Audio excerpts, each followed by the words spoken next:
Hello, and welcome to PCast Live by Pocket Marketing Group. I'm Andy, and in Lesson 3, we're going to learn how to add and name our places and then deploy our PCasters into those locations.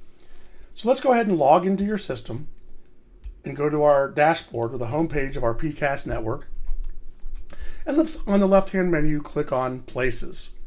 Now, in Lesson 2, we talked about the segmented naming strategy for our places. Here, we're actually going to start adding places in.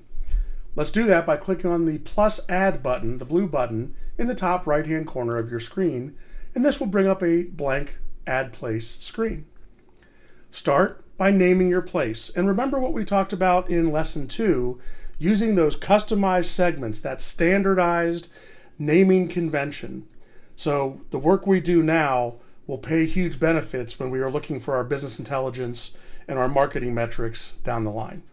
So for example, let's stick with our Jackson family of dealerships and say we've added a new dealership for Kia in Los Angeles.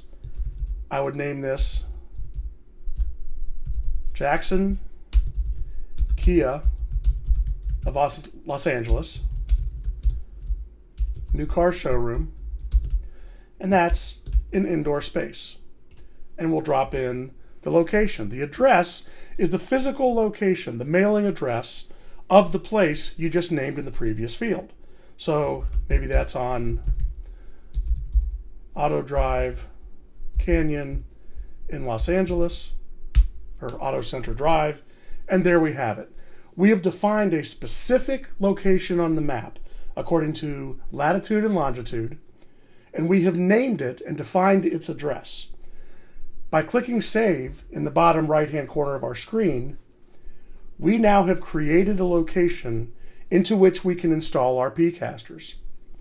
Let's go back to our dashboard, and let's now click on the beacons or the PCaster menu. Again, you will see all of the PCasters with name and place and serial number on your dashboard. Let's click on the first one in the list. The name and the serial number will be the same. We'll change the name in a moment. But the third field, and I'm just going to clean up the screen a little bit so it's not quite as cluttered. The third field is the location. All the locations that we built in the previous step are now available to us. So we're going to install this particular PCaster in the new car showroom of the Kia dealership in downtown Los Angeles. And there you have it. Now, as I mentioned, you can also change the name. Maybe you have 4 salespeople that work in the new car showroom, and each of them has their own PCaster that they carry with them when they're out and about, excuse me, out and about town. One of our salespeople may be John Smith, and he may be different than George Jones, whatever.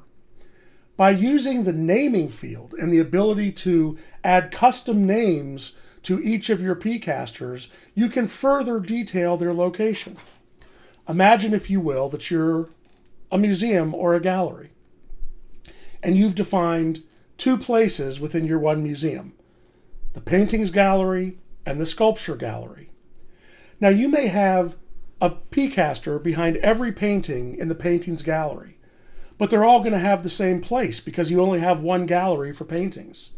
But you can name each PCaster: the Picasso PCaster, the Rembrandt PCaster, the Salvador Dali PCaster. And those might be different from all of the different PCasters in the sculpture gallery, which also have their own unique names. So, referring back to the naming conventions and the standardized strategy that we talked about in Lesson 2, and adding to that our ability to specifically name individual PCasters, we're building a great business analytics and marketing business intelligence tool. Now that you've named your beacon and assigned it to a place, we'll go ahead and click Save. And once saved, we can then return to our dashboard. And now that we're back at our dashboard, we see our new beacon. Who's carrying it, which salesperson, and what is his location. So we now have all of these different search criteria that we can use in our filters function to identify our PCast beacon or PCast broadcast inventory. And it works, the naming conventions in the name field work the same way. Let's say that John Smith carries 3 individual PCasters. Maybe we name them John Smith 1, 2, and 3, all of them assigned to the place called the New Car Showroom at the Kia dealership where John works.